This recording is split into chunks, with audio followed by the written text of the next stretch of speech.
What's good, everybody? Timeless Traveler here, and welcome to my How to Redstone series. And in today's episode, you may have guessed from my amazing pixel art in the back, we are going to be going over the Redstone Comparator. At first glance, the Redstone Comparator may be an intimidating thing to use in your worlds. However, with this tutorial, we are going to break it down into 4 basic functions that the Redstone Comparator is capable of, and from there, the creativity and all of the different contraptions that you can create are completely endless once you understand these 4 basic concepts. Now, while we are going over the basics of the Redstone Comparator, do keep in mind, please, that this is going to be a somewhat in-depth tutorial. We're going to have timestamps for each section of the Redstone Comparator tutorial, so you can always skip around if you want to look at this video for future reference. And of course, if you enjoy watching Redstone tutorial videos like this and you want to see more videos like this in the future, don't forget to leave a like for this video, subscribe to my channel if you have not already, and of course, slap that notification bell so whenever I upload a new video, you will stay up to date on all of my future videos. Now, without any further ado, let's go ahead and break down the Redstone Comparator. So let's explain what this strip of redstone is, as it's going to help understand why we have it connected to our comparator. So this strip of redstone dust, the repeaters and the lamps extend out to 15 blocks because of course the highest redstone signal strength is going to be 15. And with a comparator, the signal strength can vary as far as its output. So the output from a comparator can range between 1 all the way to 15. So this strip of redstone all the way here is going to help us visualize that signal strength and that output. So if we are doing something and the comparator outputs a signal strength of 1, we'll see that this lamp lights up. It's always going to be odds on left, evens on right. So if it's a signal strength of 1, we'll see the first lamp light up. If it is a signal strength of 6, we'll see all the lights up to here light up. If we have a signal strength of 12, we'll have one here. If we have a signal strength of 15, you get the idea. So it's going to visually show us much better what our output is going to be. Now, with that context in mind, let's go ahead and look at our comparator guide. So, as mentioned earlier, we have 4 basic functions for the Redstone Comparator. Once you understand these 4, you are going to be able to develop and build your contraptions all from these 4 key concepts. So we're going to start off with measuring a redstone signal. It can maintain a redstone signal, it can compare a signal, and it can subtract a redstone signal. We do this with the 3 inputs. We have one main input or the rear input. This is the commonly used one for many redstone uses. And then the more advanced ones are going to make use of the 2 side inputs. In the mathematical formulas that I have shown to kind of give a better understanding of how the comparator works, you're going to see the symbols M, S1, and S2 a lot. So get familiar with these. The M is going to refer to our main rear input. S1 is going to be our first side input. S2 is going to be our second side input. And then over here, O is going to be our resulting output. So starting off with the simplest of the comparator mechanics is going to be measure. So when it's measuring, this is going to be one of the more default states. Certain blocks can power a comparator with the signal strength being relative to the state of that block. We'll get into a little bit more of that later. It measures the state of containers, which also indicates the amount of items stored. In other words, however many items you have in a certain container is going to determine the redstone signal strength. The comparator is going to read that and output the appropriate signal. We have our formula down here. The container output, meaning the amount of items inside the container, is going to be our container output. That is going to equal our main input going into the back of the comparator. We have a visual showing you that in just a moment. So once we have that as our main input, that is going to equal our overall output.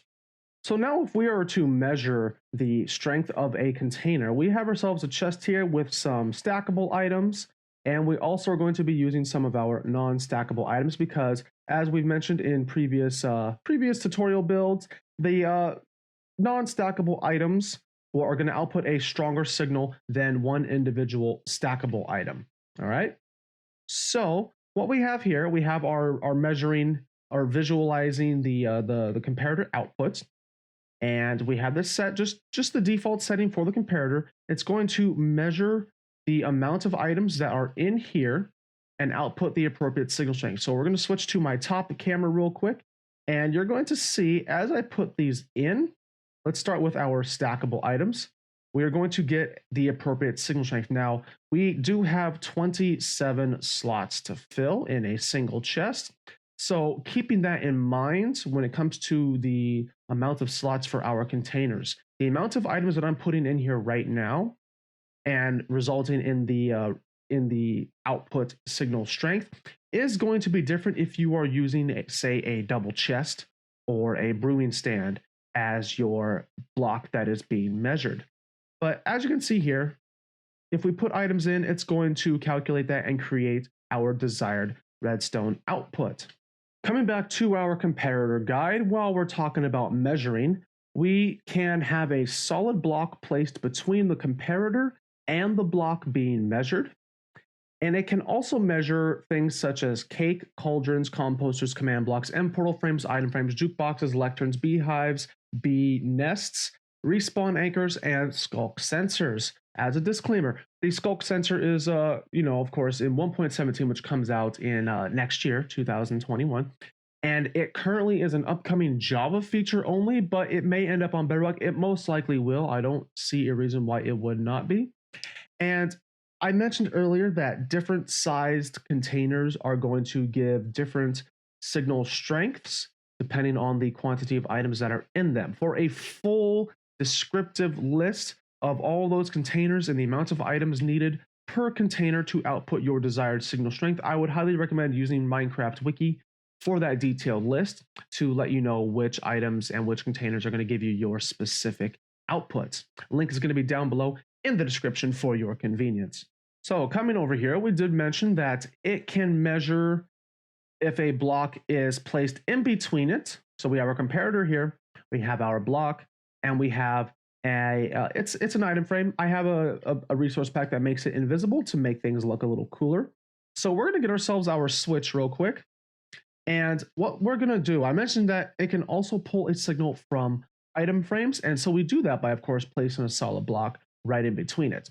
So for those who don't know, when a stick or just any item is placed in an item frame, it's always going to output signal strength between 1 and 8. So if you see here, we're going to rotate it. And if you see on the top view, you can see that that signal strength is in fact getting stronger because each state of the item frame produces a stronger signal until it comes back down to 1. Maybe you want something that can be read by the comparator, but you don't want it actually interacting with the block itself, much like this item frame and the switch. As you can see here, we take a look at the hopper and it is going straight down that way. Nothing else. It has nothing to do with this block right here. However, it is still going to produce a signal for our comparator to pick up through that solid block. As you see here, and as we mentioned before, because this is a different size container, the items are going to produce a different output. So because we have 5 slots, this is easier to kind of measure. Because we have 5 slots in the hopper and because the max signal strength is 15, it's reasonable to understand that 1 stack is going to produce a signal strength of 3. But there you go. We can go through a solid block. This is going to be very useful if you want to kind of measure if people are using, like, say, your hoppers or your chests, or if you want to set up a trap or a secret entrance or vaults. You can do that by using mechanics like this. One more cool thing that you can do when we talk about measuring with our comparator is if we take out our book here, I'm calling this book Signal Strengths. If we open it up, it's going to have signal strength of 1, 2, 3, 4, 5, all the way up to 15. Now you may be wondering, why do I have 15 pages if it's only 50 or 30 pages if it is only 15 signal strengths? Very simple answer. The Redstone comparator is going to pull a signal from both pages. You can't pick which page the comparator is going to use unless you just flip over like this. That results in having uneven measurements. So by spreading it out evenly among 30 pages, it makes our comparator measurements much more accurate and consistent. So if we place this down, make sure that we are on signal strength of 1, you'll notice that we have a signal strength of 1. Now, the cool thing is it's going to measure wherever we're at. So if I go up to 12, you'll notice over there we are now at a signal strength of 12, signal strength of 15, and we could set this to whatever. So if you have books set up and you want to rig up a little trap, remember that we can put a solid block in between and to kind of hide your comparators, and it will be able to pick up that signal if somebody is reading in your room or your library, whatever you have set up. And of course, instead of just measuring the state of a block or container, it can also measure the state of a redstone signal being directly powered into its main input, which we call maintain. So let's take a look here at our guide. In maintain, it outputs the same signal strength of its main input. Very simple formula here. The main input is going to equal our resulting output. If it has a signal strength of 4, it's going to result in a signal strength of 4. And it always maintains and or measures by default if there are no side inputs. So this is going to be one of the most simplest uses and one of the easiest ways to kind of understand the beginning of comparator use is just keep this in mind. If you get anything out of this tutorial, just remember this. It's going to maintain or measure whatever is in its main input if you have no side inputs going into it. Once we put in side inputs, we get into more advanced stuff like compare and subtract. We'll get into that in just a moment. But just keep that in mind. That is going to be the main thing from here, maintain and measuring.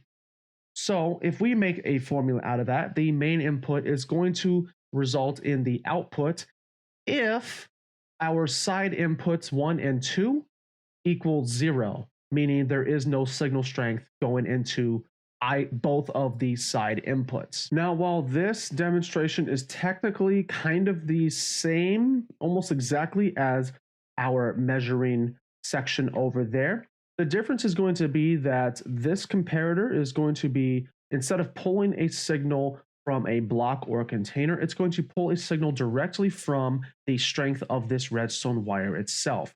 Now, like we said, by default, it's going to maintain or measure. So we have this measuring the signal strength, and it's going to output our signal strength. Now, this is going to be the main input for this comparator. And whatever the strength of this redstone signal is, this comparator is going to maintain that signal, kind of like a repeater. It's going to maintain it by outputting the exact same signal strength. Kind of like a repeater, except it doesn't go full strength by default. We can kind of change the strength and gauge things as we want manually or automatically if you have the right, redstone contraption set up. So if we whip out our signal strength book, we have a signal strength of 1 going into our main input. So it's going to output the exact same. Very simple formula here. If we crank this up to 10, we have a signal strength of 10 right here, and it's going to output a signal strength of 10 right here, and it's going to go all the way down until we reach the last bit of signal strength. You kind of get the idea from here. Whatever other number you set it to, you're going to get the exact same result. That main input is going to be the same signal strength as indicated by our little guidebook here. And now that we understand how measuring and maintaining a signal works, we can now kind of take all of those concepts and all of those mechanics and put them into our third component, or the third mechanic of the comparator, which is going to be, as the name says, compare. So taking a look over here, in compare mode, it compares the main input with both side inputs. From there, if either side input has a stronger signal strength than the main input, then the overall output turns off. And if the main input is stronger than both side inputs, the comparator continues to maintain the signal. Very simple. We're just adding in our side inputs. If those side inputs happen to be stronger, then we just don't have an output. In formula form, we have the main input is going to equal our resulting output only if the main input is greater than or equal to our first and second side inputs. I know math equations might be a little confusing. Don't worry, we're going to visualize it. So we have a slightly different setup from previously. This is going to be the same. This is going to show us what our resulting output is, the comparator measuring the signal strength, outputting it properly. What's going to be different is this little setup right here. It looks a little weird, but trust me, it's very, very simple. So we have our main comparator right here. That's going to be taking all of our inputs and all of our combined inputs, and it's going to be producing our resulting output. And this is just going to visualize what that output is. If we start off with these two blocks, this is going to be our main input. We have our book of signal strength. So whatever the page number is set on the lectern, that's what the comparator is going to output into the main input. Okay. Now going over to this little L shape here, these four blocks, this is going to be side input 1. And then of course mirrored on the other side, this is going to be side input 2. Now, the way this is set up, it's going to measure the book, and from there, the comparator is going to output that appropriate signal. This comparator is going to maintain the signal strength coming from this dust and plug it in as our ending or resulting side input. Same thing goes over for side input 2. It's going to measure from the book, maintain the signal, and then plug it into our side input. The reason why we are using a comparator there to make it not just to make it look a little more complicated for all of you is you guessed it. So as the dust continues, the signal strength is actually going to weaken by 1. We don't want that to happen, so I just kind of put that comparator there. Hopefully by now we kind of have a better understanding of what this setup is going to do. We are now currently in compare mode with our comparators, and by default they're going to be in compare, and by default they are going to measure and maintain. So we just have to place them down, don't have to change anything to them. All we have to do is control our inputs. So right now, we all have a signal strength of 1 going into every single one. The main input, as long as it is equal to or stronger than our side inputs, you'll see on the top, we are always going to be able to change the resulting output. However, notice we're here on a signal strength of 6. Now, this comparator is going to compare between this side input and this side input. So we're going to change these around a bit. So if we put this to a signal strength of 4, it's still comparing them. It's realizing, okay, this one is a stronger signal strength. Side input 1 is greater than side input 2. However, neither one is greater than the main input, so nothing changes. Now, if we come over here, we bring this up to 5. We now have side input 2 is now stronger than side input 1. However, it is still not greater than the main input. Let's crank this up by 2. And now you notice the lights turn completely off. Why? Because now that we have a side input that is stronger than our main input, it cuts off our output. I know the math might have gotten everybody's brains a little frazzled, but trust me, we are almost there. This final component or the final mechanic of the Redstone comparator is going to be subtract. So it is kind of like an alternate version of compare mode. Subtract mode first compares the signal strength of both side inputs, then it subtracts the higher side input from the main input. So in our formula form over here, our main input, whatever the strength of the main input is, minus the side input 1 is going to equal our resulting output if side input 1 is greater than side input 2, because remember, it's going to compare which one is stronger, and then from there, plug it into the formula. Alternatively, we have the exact same thing over here. The main input minus side input 2 equals our resulting output if side input 2 is greater than side input 1. And subtract equations that equal either 0 or any negative number results in the output being 0, because of course we can't really show a negative number with a redstone signal, so it's just naturally just going to default to a signal strength of 0. So the resulting output equals 0 if side input 1 is greater than the main and second side input. Same thing in reverse, the resulting output is going to equal 0 if side input 2 is greater than both the main and first side input. So using the same setup that we did for compare, the only difference is going to be that we are going to pull this torch up. Once it's up, it is going to be in subtract mode, and it is going to figure out which of the side inputs is stronger and subtract that from whatever our main input is.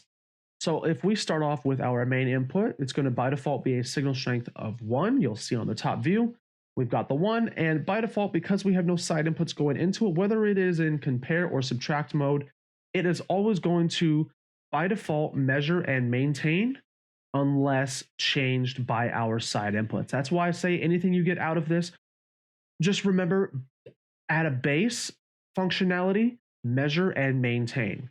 From there, go ahead and play around with side inputs as you get more comfortable with this concept. So now, while we're in subtract mode, let's go ahead and add a side input. So the way this works is we're going to have a signal strength of 1 minus a signal strength of 1, resulting in an output of 0. Of course, because we can't have negative numbers in Minecraft with Redstone, nothing changes as long as the signal strength is stronger than the signal strength of the side input is stronger than the signal strength of the main input. You're not going to have any change to the output. Same thing goes for over here. It's comparing which one is stronger. They're both the same. So it's going to act like normal. It's going to subtract from the main input and it results in 0 until we increase the signal strength of the main input. So if we come all the way up to 15, notice that it will never reach 14, or it will never reach 15 in the outputs because we always have 1 being subtracted from 15. As we can see here, 15 minus 1 results in 14 way over there. If we change either one of these sides, well, let's come over to this side. Let's bring it down to 5. So 15 minus 10 is going to, or 15 minus 5 equals 10. We change this up a little more. 15 minus 8 equals 7. 15 minus 11 equals 4. It is very simple subtraction. You're never going to go beyond 15. You're never going to go under 0. So assuming everybody knows our basic, like, understanding which side is going to be stronger than the other and understanding how subtraction works, you're going to have a good time. You're not going to have any issue in figuring out how to use comparators in your Minecraft worlds. And that's going to be the end of today's video. Thank you all again so much for sticking around. My name is Timeless Traveler, and this was my How to Redstone series where we talk about the Redstone Comparator. I hope this video helped you understand Redstone Comparators a little bit better and have helped you become more comfortable with how it works, and maybe have sparked some ideas for you to do a few different types of contraptions, or even just, inspired you to kind of test around and see how the comparators work on your own. With anything learning related, all it takes is repetition and practice, and I promise you, you will become a master of the Redstone Comparator, and it will never be a scary little thing that you just kind of leap over in the corner and avoid. If you have not already, I have done an extensive amount of Redstone tutorials. I wouldn't say it looks extensive because of all the space we take up, but we've got about 5 or 6 episodes so far of the How to Redstone series. You go ahead and check those out. There's a link up at the top, and of course I'm going to add the playlist down at the end of the video, but we break down all things redstone in all of my previous videos, and now we are going on to more advanced stuff such as logic gates, practical applications, things like piston doors, traps, and things like that. And don't forget, if you are enjoying this series or just enjoying these videos in general, please don't forget to leave a like. Hit me up down in the comments below. Let me know how this video has helped you out. If you have any questions or concerns, then of course feel free to reach out to me down below in the comments. I'm almost always available. I try to respond as quickly as possible to try to make sure that you get the answers that you're looking for. And don't forget to, if you have not already, subscribe to my channel and hit that notification bell so you can stay up to date on all future content. If you like seeing these Redstone videos, you'll be notified of such videos when I release them. So that's all for today. Again, thank you all again so much for watching. This was Timeless Traveler and How to Redstone, a Redstone tutorial series. Thank you all again so much for coming, and until next time, I will see you in the next episode.